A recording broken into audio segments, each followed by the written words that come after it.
What's in a box? Cards, but when it comes to collectible card games, there's a little tap dance that any new card game has to do, and they've all learned the lesson. But actually, this was, I guess, the topic inspired by Kitchen Table TCG when they were talking about how, and I think it was Josh on Kitchen Table TCG and his YouTube channel is Hometown TCG. He mentioned that all these card games have learned these lessons, but when someone else comes out to make a card game, they don't seem to look back at what the other card games did, especially the failed card games, what they did wrong, and avoid those things. Now, they have this view that, you know, the first set should be endlessly printed and widely available. And I don't really share that view, and I don't think that the data shares that view, or at least what's happened in the past. So we start with the very first collectible card game in Magic the Gathering, and it came out with Alpha, and Beta was a reprint of Alpha, essentially, but there were a lot of things changed in Beta. Not a great deal of things, just a number of things were changed in Beta from Alpha. So I still consider it strictly a reprint set, and I think it's something like 1,100 boxes of each, and that's it. And then Unlimited comes out. I don't really remember the print run of that, but it now has white borders and also has a great deal more changed from Beta, but it's still essentially the same set, and it's not till Revised, which is a massive change, because they got rid of, you know, the Power 9, and the only thing really powerful that they kept in there, the tutors and the dual lands and a couple of other things, but otherwise Revised doesn't really have the same, I guess, card list and power card list as Beta and Alpha. So they basically did have, say, 4 reprints, but really I would only count the first 3 as being reprint sets, and really Alpha and Beta are kind of their own thing, and Unlimited is slightly different, mostly because of the white borders. And what I'm trying to get with this is that Revised was just endlessly printed, and then it became 4th edition and 5th edition and 6th edition, and things were changed throughout. So those aren't necessarily reprints of Revised, but they continually reprinted 4th edition and then continually reprinted 5th edition and so on and so forth. And that's good. That kept a lot of the I guess, the core set cards into players' hands. And this is what, you know, a lot of people think, is that you need to constantly print these things so players have access to the game pieces, right? And the idea of that sounds good, but there are some issues that come along with that. And if we flash forward to, I don't know, Flesh and Blood, you have Arcane and Welcome to Wrath, and so you look at Welcome to Wrath, and the height of the box price for Welcome to Wrath or Wraith or whatever, it was up to like $10,000 at one point during the height of the pandemic bubble, and now I don't know, it's probably around what, 3,000 to 5,000. I mean, I don't think it's lower than 2,500, but I might be wrong. Let me know in the comments.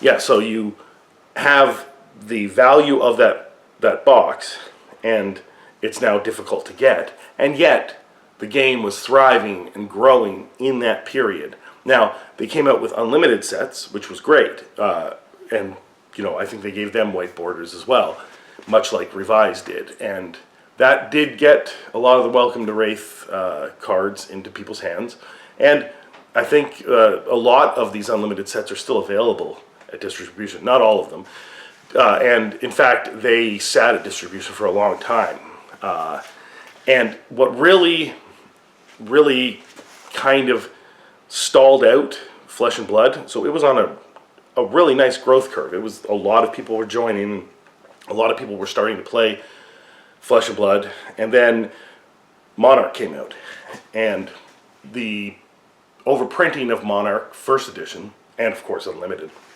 And there's just tons of it still available to this day.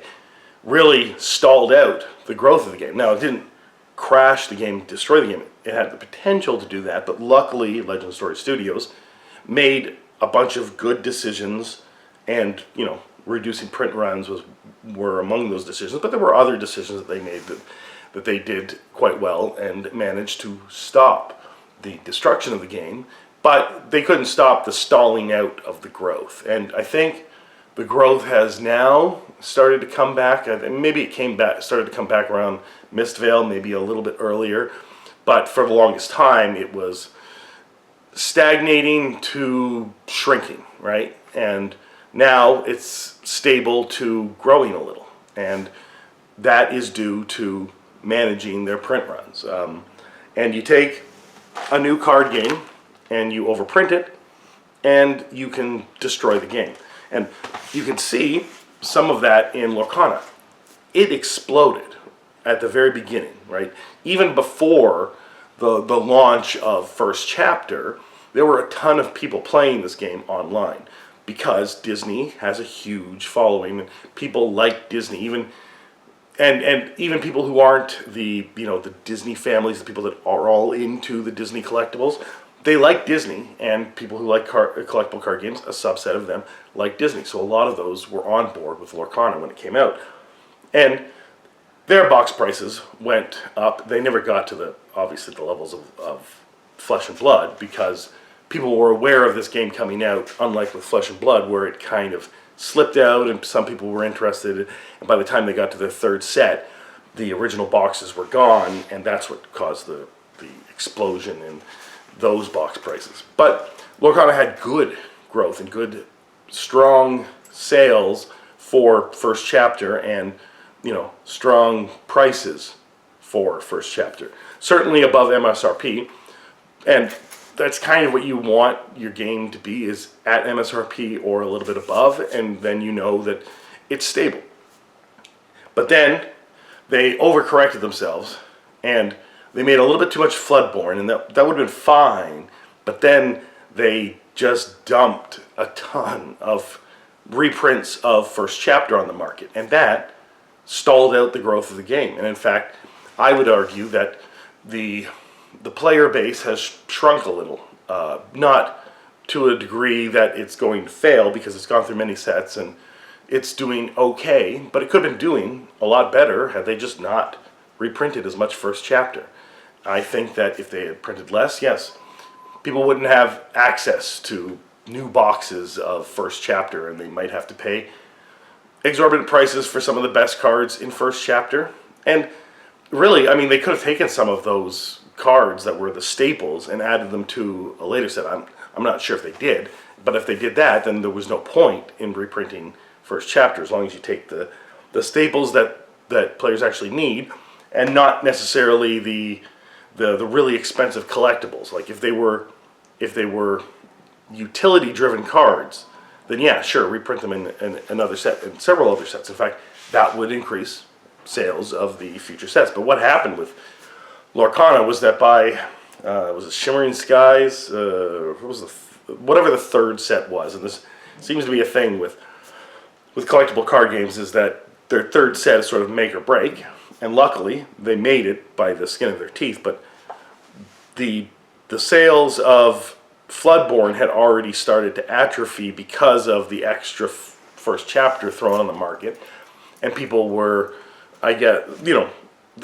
people become less confident in the product, and then therefore the people that are into just playing the game become less excited about it, because there aren't these big headlines of expensive boxes, right? So there's a subset of players that are like that. They think that, the game's going to die. They think that, some of them just think, people aren't excited about this anymore, I'm going to move on to something else, I want to be part of the excitement crowd. And then other people are like, well, we're at that point where the game's going to die, I don't want to put money into a game that's going to die. And those people start to leave, in addition to, the flippers, the scalpers, the investors, the collectors, whatever. Those people had left first, and then some players leave, and that's kind of what happens. So First Chapter dumping so much product on the market put or reduce the confidence of Floodborne and the third set, the Shimmering Skies or whatever, and then later sets. So basically what you had was the store would bring in a bunch of, and this is probably almost all stores, because I went to some other store out in Collingwood one time and they just had a ton of boxes of the third set. And they would just sit on shelves. Now, luckily, eventually, someone would just come in and buy a bunch of boxes months later. But stores usually plan to bring in a bunch of product and move a bunch of product immediately and keep some behind. Obviously, that's ideal, is to have a bunch, move a bunch, keep some of it to last until the next a small reprint, which is how Pokemon does it, right? Pokemon has a very small reprint, not usually giant reprints, and even any amount of reprint of Pokemon stuff, you know, crashes the market of the boxes. You know, if they go up to like $400, suddenly they're down to $200 or going below MSRP just because of a small reprint, because everyone thinks, oh, it was printed to oblivion. But then months later, those prices are right back up because people realize there just weren't that many boxes to meet demand. And that seems to be the sweet spot for Pokemon. I'm not sure if that necessarily works for all card games, but the point is that if the card game decides to take their boxes and overprint them, it's going to reduce the number of people that are interested in that thing. It's going to reduce demand. Now, you would say it's good to reduce demand from flippers, scalpers, investors, and even some people would want to reduce the demand from collectors.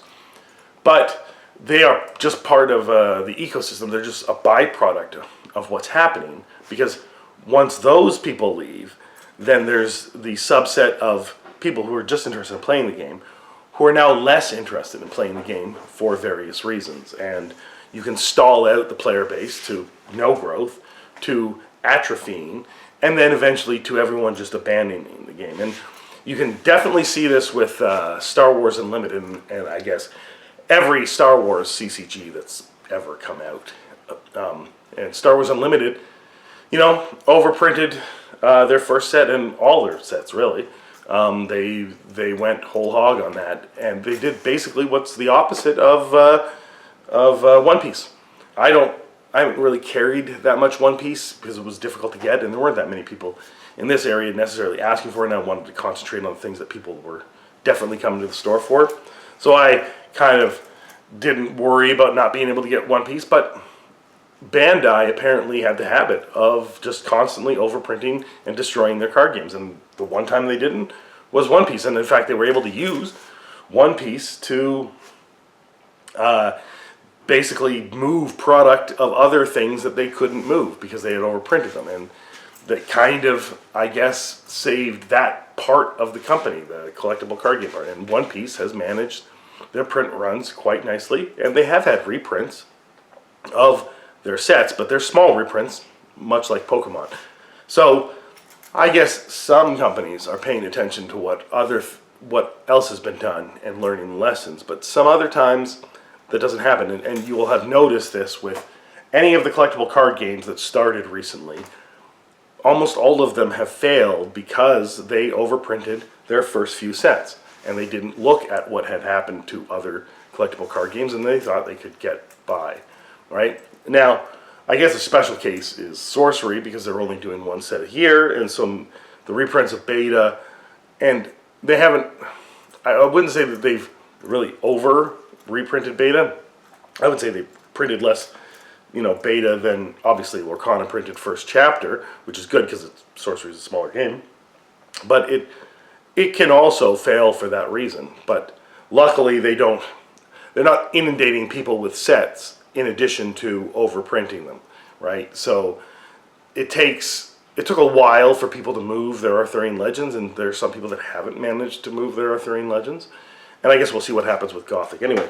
But with Riftbound, another thing that was on the Kitchen Table TCG when they were talking about Riftbound was this idea of who's making the game. And I thought it was quite clear that UVS is the publisher, right, and distributor, and not involved really in the creative process. But I would liken it to the way that books are made, right? And maybe these days board games are kind of like that too. You have the publisher, which is this distributor, and also provides editing services. And I think that's what UVS is doing for Riftbound. I think that Riot Games has their game devs, and they've picked out people who are collectible card game guys, and they may have paired them up with people who have done collectible card games before and not necessarily from UVS, but there may be someone from UVS who's being paid by Riot in a consulting manner to help, guide them through that. But I mean, I wouldn't say UVS are necessarily the experts on making collectible card games. I would think Riot would hire someone that has much more, someone who has done quite well in the collectible card game, either Magic or Pokemon or even, I guess, Yu-Gi-Oh! As a consultant, rather than necessarily someone at UVS, and allow UVS to give their feedback on the sets as well. But I don't think that, to take a movie term, that UVS has final cut on Riftbound, or any real determination on what Riftbound is. I think they're just there to move the product, to make the product and move the product, and as in they may be dealing with the printing and dealing with the logistics and dealing with some editing services and some I guess advice on design work, and that's about it. I believe that the game devs at Riot are the ones that are really designing this game, because it plays so much like League of Legends, right? And sure, I would say someone at UVS could approximate that, but I would say someone at who's actually been designing League of Legends for a decade has a much better handle on the core feel, the vibes of the game. So I think that Riftbound is probably being primarily designed and created by people at Riot Games, and that UVS is the distributor, publisher, possible editor, maybe doing some consultant work on it. But in any case, let's hope that they don't overprint this. Let's hope that, I don't actually know what is the correct number, but if you were to ask me, and I've said this before, I think that you base it entirely on how much you printed before, and don't print. The reprint should not be more than the initial print, right? As much as someone making a new collectible card game could really use that money, and they could grow the game. They could make even more sets, get more art, make it even cooler. They've got to avoid that desire, right? And I think that Riot, being probably the most played game in the world, if not that or Fortnite or whatever, I think that they are not necessarily short-term thinking, because they've been around for a while, and maybe they'll think, we can make up whatever we leave on the table for, Origins, we can make up in later sets, preferably after the third set, after we've solidified Riftbound. And maybe Riftbound will stand the test of time, or maybe it'll fail after its third set, and it'll start to atrophy and then eventually go into obscurity. I'm not sure if I care either way. Right now I enjoy the game, and I look forward to 2 more sets, but I don't really care if it doesn't last 5 years, 10 years, whatever. I'm enjoying the game. If they make it, if they see some innovation and lots of improvement in the game, and I'm not saying that there's anything wrong with the game, I'm saying that you want continual improvement, you want it to be more fun, more exciting each time, and if they manage that, and I get more excited about it, then I'll care whether it survives the test of time. But it's just a product to me, right?